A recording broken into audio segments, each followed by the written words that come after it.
বন্ধুরা, মাত্র ৮৮ জন ভারতীয় সেনার দাপটে কাঁপছে চীন।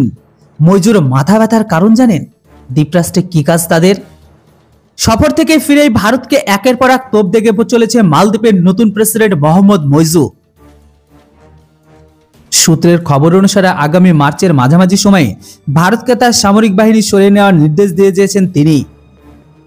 সেই সাথে মইজুর বার্তা, আমরা ছোট হতে পারি কিন্তু এটি আপনাকে ধমক দেওয়ার লাইসেন্স দেয় না। গত রবিবার বিকেলে এক প্রেস ব্রিফিংয়ে public policy secretary Abdullah Nazim Ibrahim জানিয়েছিল, মালদ্বীপ প্রেসিডেন্ট মইজু আনুষ্ঠানিকভাবে ভারতকে 15 মার্চের মধ্যে তাদের সামরিক ব্যক্তি প্রত্যাহার করতে বলেছে। এই প্রেস ব্রিফিংয়ে উপস্থিত ছিলেন ভারতীয় হাইকমিশনার মুনু মানেওয়ার। সেখানে স্পষ্ট ভাষায় বলা হয়, ভারতীয় সামরিক কর্মীরা মালদ্বীপে থাকতে পারবে না। এটি রাষ্ট্রপতি ডক্টর মোহাম্মদ মইজু এমনকি ওই প্রশাসনের নীতি। সেই সাথে চীনা সফরের পর মইজু আরও জানান, আমরা কারো বাড়ির উঠোনে নেই, আমরা একটি স্বাধীন সার্বভৌমত্ব রাষ্ট্র।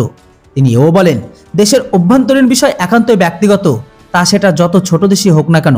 তবে এখন প্রশ্ন হলো, মালদ্বীপে ঠিক কত ভারতীয় সেনা মোতায়েন রয়েছে, এমনকি তাদের কাজটাই বা কি? তো আজকের স্টেটমেন্টে সেটাই জানাবো আপনাদের। সরকারি নথি অনুযায়ী মালদ্বীপে মোট ৮৮ জন ভারতীয় সেনা মোতায়েন রয়েছে।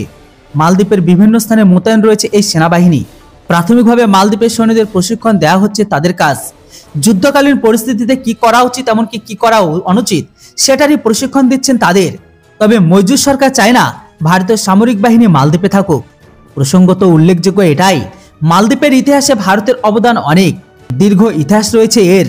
1988 সালে যখন লুথুপি নামক এক স্বৈরাচারী শাসক মালদ্বীপের উপর দখল নেওয়া শুরু করে, তখন মুখ ফিরিয়ে নিয়েছিল গোটা বিশ্ব। এমনকি চীন, চায়না তারাও পিছনে পালিয়ে যায়।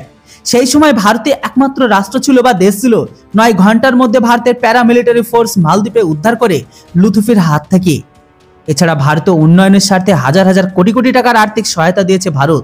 শুধু সাহায্য নয়, ভারত ক্রেডিট লাইন থেকে শুরু করে খাবার, ওষুধপত্র, মেডিসিন, শিক্ষা, চিকিৎসা সমস্ত কিছুতে ভারতের অবদান রয়েছে। এমনকি ভারত প্রচুর ছাড় দিয়েছে, এমনকি ভারত প্রচুর জিনিস ফ্রিতেও দিয়েছে।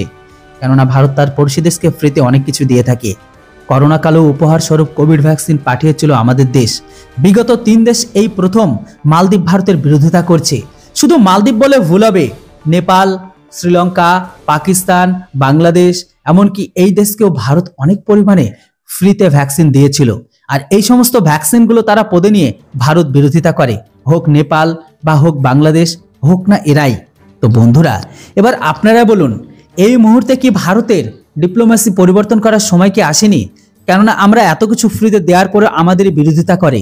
যখনই বিপদ পড়ে তখনই ভারতকে বন্ধু মনে করে, যখনই তারা সেই বিপদ থেকে তাদেরকে তুলে দেওয়া হয় তখনই আবার ভারতকে ছেড়ে দিয়ে চীনের কোলে গিয়ে বসে বা ভারত বিরোধিতা করে। তো এই মুহূর্তে আমাদের কি উচিত নয় এই সমস্ত গাদ্দার দেশগুলোকে ভারত থেকে দূরে রাখা?